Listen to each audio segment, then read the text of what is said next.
Dominique, on va partir en voyage, on part en voyage avec l'eau. Voilà, on va l'inviter sur son papier.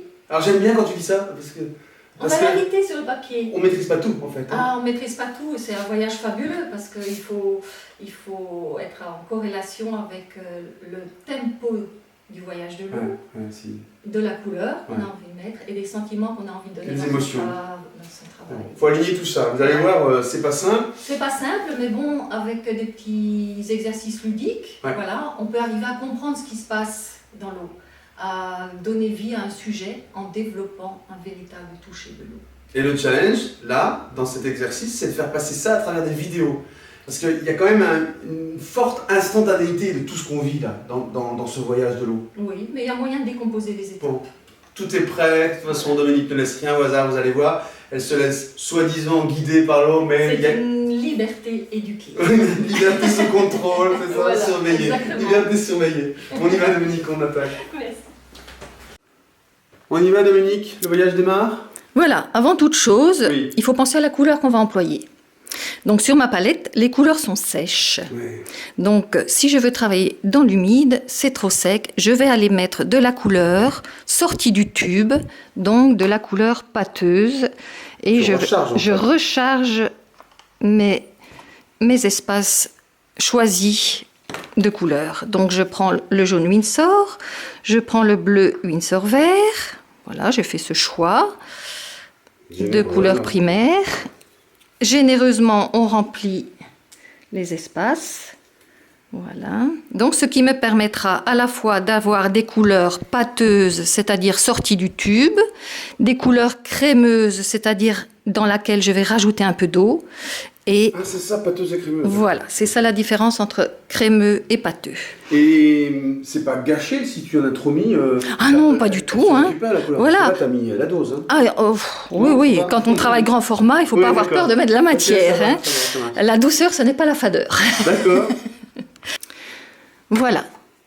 Donc, on va partir en invitant l'eau sur son papier. Alors, premier contact. Voilà, premier contact, vous avez la lentille d'eau, qui est très bombée. Oui. Elle ne va jamais aller s'étaler en dehors de la forme qu'on lui a imposée. Excellent. Sauf si on lui fait un petit pont.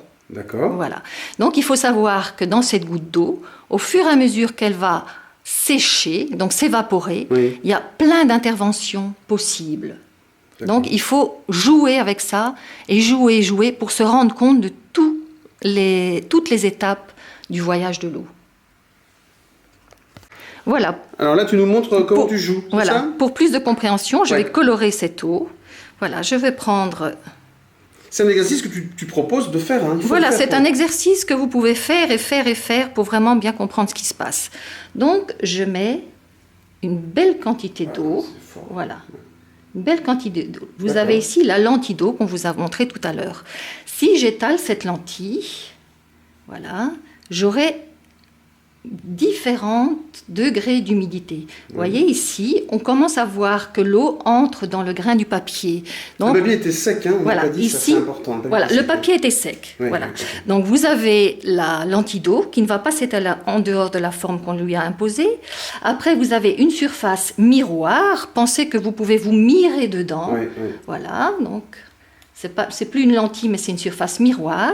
Après, on rajoute de la matière ou on laisse sécher pour mieux voir. Mais ici, j'accélère un peu pour que vous puissiez comprendre. L'eau va commencer à rentrer dans le creux du papier.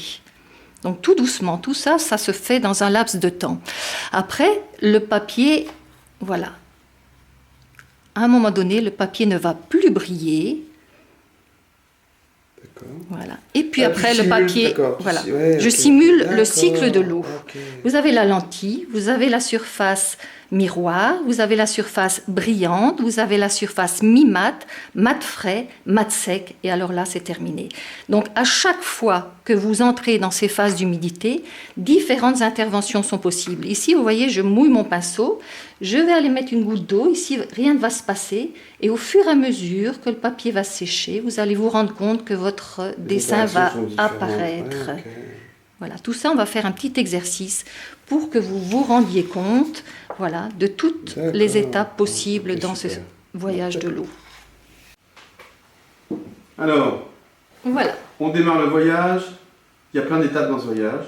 Voilà, on va inviter l'eau et les pigments sur le papier. Voilà. Donc mon papier ici est sec. Oui. Je vais le mouiller à la manière d'une lentille d'eau. Vous voyez, toute la surface est lentille. La lentille, ce n'est pas que la petite goutte d'eau. Voilà, c'est toute cette surface-là. Voilà, vous avez eu au départ sur la lentille d'eau. Voilà, ouais. Qui ne va jamais aller au-delà de la surface qu'on lui a imposée. Mais cette lentille d'eau peut prendre une autre surface. Elle peut prendre toute la surface de votre papier. Voilà une grosse surface. Voilà. Donc, vous pouvez observer, parce que tout ce tempo du cycle de l'eau est fait un ensemble. Donc, vous voyez ici que la surface est vraiment miroir. On ne voit pas le grain du papier. Donc, je vais prendre un peu plus de couleur. Voilà. Je mouille mon papier. Voilà, mon papier est humide. Je mets de la matière. Voilà. Voilà. Avec un peu moins d'eau, on pense que le papier a séché. On essaye d'accélérer quand même. Voilà. Mais prenez le temps de bien observer ce qui se passe. Ici, on a une surface vraiment brillante, miroir. On ne voit pas le grain du papier. Étape suivante. Voilà. On commence à voir le grain du papier qui apparaît. Donc le papier continue à sécher. Tout ça fait partie d'un seul cycle, d'un seul voyage de l'eau. Et vous verrez au fur et à mesure que les interventions sont différentes. Ici, j'accélère encore le séchage. Voilà. Et maintenant, je vais employer de la matière de plus en plus sèche. Et ici, mon papier est presque sec. Alors, si on veut intervenir dans ces états d'humidité du papier, vous pouvez observer que, voilà, en mettant de la matière... Quand tu dis de la matière, c'est de la couleur, en mettant de la couleur. Voilà. Je veux dessiner dans cette surface miroir, voilà, la couleur va rester en suspension. Donc, elle va toujours se mélanger. Oui. Donc, on peut alimenter à cette étape-là du cycle de l'eau, on peut alimenter en matière. On peut charger en matière, charger en eau, on n'aura pas d'auréole. Parce que les auréoles en aquarelle sont superbes quand elles sont volontaires ou parfois, bon, c'est des petits cadeaux. Alors, des petits cadeaux, voilà. Donc, le papier ici commence à sécher, il sèche de plus en plus. On veut ouvrir des blancs, donc on prend un pinceau plus nerveux que tout à l'heure, donc un Kolinsky, un traînard, voilà. On met de l'eau pour essayer d'ouvrir des lumières. Est-ce que c'est possible? Eh bien non, la couleur va toujours vouloir reprendre ses droits. Par contre, voilà, on avance dans le séchage du papier, on commence à avoir les traits de l'eau qui expulsent les pigments, mais ils sont festonnés. C'est très beau. Ça fait partie... ça veut dire que c'est... Voilà, il y a des petits auréoles. C'est joli comme tout. C'est joli comme tout. Alors ici, on a déjà plusieurs étapes, rien que dans cette tache d'eau. Vous voyez qu'ici, on est dans le mat frais. Ici, on est déjà dans le mat sec. Voilà. Et on a plein de choses différentes qui entrent en jeu. Voilà, ici, le papier est déjà aussi plus sec. Avec le spot, ça accélère un petit peu. Regardez un petit peu le graphisme ici. Alors, tout dépend de la charge d'humidité qu'on a sur le pinceau. Il faut bien faire attention à l'hygrométrie du pinceau, à l'hygrométrie de son papier. Tout ça, c'est quelque chose à comprendre, des exercices à faire et à faire. Et voici, voilà. On a l'impression que le papier est complètement sec, mais ça va s'ouvrir à certains endroits quand même. Alors qu'ici, le papier est sec, plus rien n'est possible. Donc une fois que le papier est sec, moi je n'interviens plus. Je travaille que dans une seule respiration d'un voyage de l'eau. Ça c'est ma façon de travailler. Puisque je trouve que j'apporterai plus de correction que de création. Mais ce n'est pas interdit. D'accord. Donc au fur et à mesure que le papier va sécher, vous pouvez ouvrir des lumières avec différents pinceaux. Si je prends par exemple celui-ci, voilà, je vais avoir un trait de plus en plus précis. À chaque fois, il faut revenir sur son tracé, pas trop tôt pour ne pas user le papier et pas trop tard parce que c'est fini. Donc, le temps de la de dessiner avec le pinceau chargé d'eau pure est tout aussi fascinant que de dessiner avec le pinceau chargé de couleurs. Oui. Ici, on a fait l'exercice uniquement avec le pinceau chargé d'eau. Vous pouvez faire la même chose avec le pinceau chargé de couleurs. C'est un vrai voyage. Un voyage aquatique. Un vrai voyage aquatique, des magnifiques couleurs bleues. Vous avez vu ça, j'espère que ça va rendre aussi bien que ce que j'ai vu moi. C'est très très clair.